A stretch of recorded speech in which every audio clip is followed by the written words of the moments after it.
All right, guys, so today we're going to do part 3, things to do in boot camp. Let's get it. All right, so number 1 in this part 3 series of what to do during basic training, make sure when you make your rack in the morning, your rack is your bunk is your bed. Make sure when you make your rack in the morning and you fold up your end cover, that you put that end cover with the US on the blanket facing up. Make sure that US is facing up.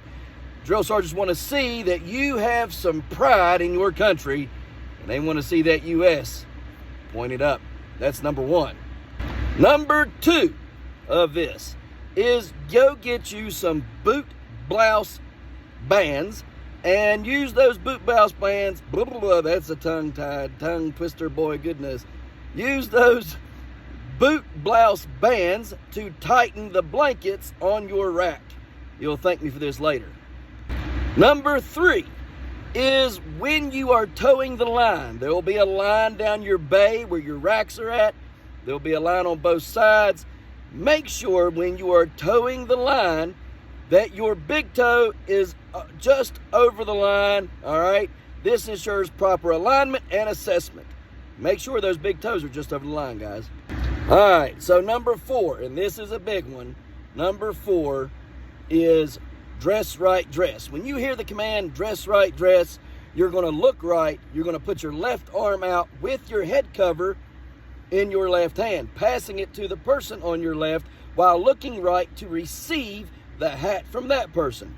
When you get to the drill sergeant, all right, that person will hand his cover off to the drill sergeant, and the drill sergeant will trade his brown round with him, and the person who gets the brown round is now in command of the platoon. So when you hear the command, dress right, dress, pop your cover off, pass it to the left, look right, receive that cover from that person. Carry on. Number 5, and this is a good one. A lot of people don't know about it.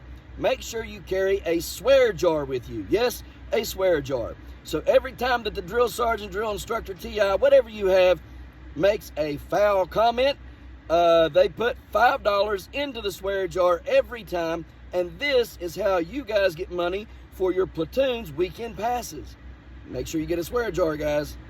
All right, guys, number 6. So if you can't pass a PT test, then you have to do PT.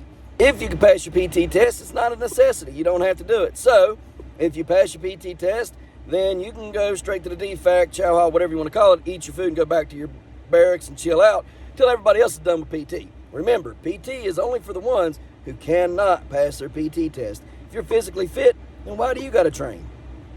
All right, guys, number 7, and you're going to hear this a lot. You're going to hear beat your face, beat your face, beat your face, beat your face. I tell you, for like the first 2 years I was in the Army, all I heard was beat your face. So here's the important thing. When you are told to beat your face, make sure to ask your drill sergeant, drill instructor, TI, with what they would like you to beat your face with. Be it your head cover, your hand, or their boot. Make sure you say, drill sergeant, what would you like me to beat my face with? You're going to thank me later, I guarantee it.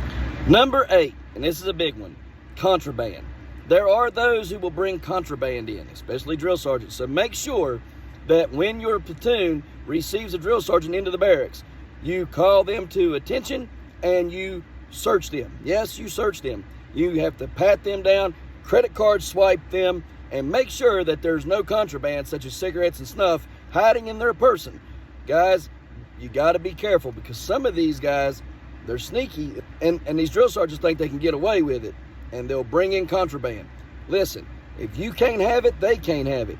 It's training for a reason. Number 9, make sure that you document all bodily injuries properly.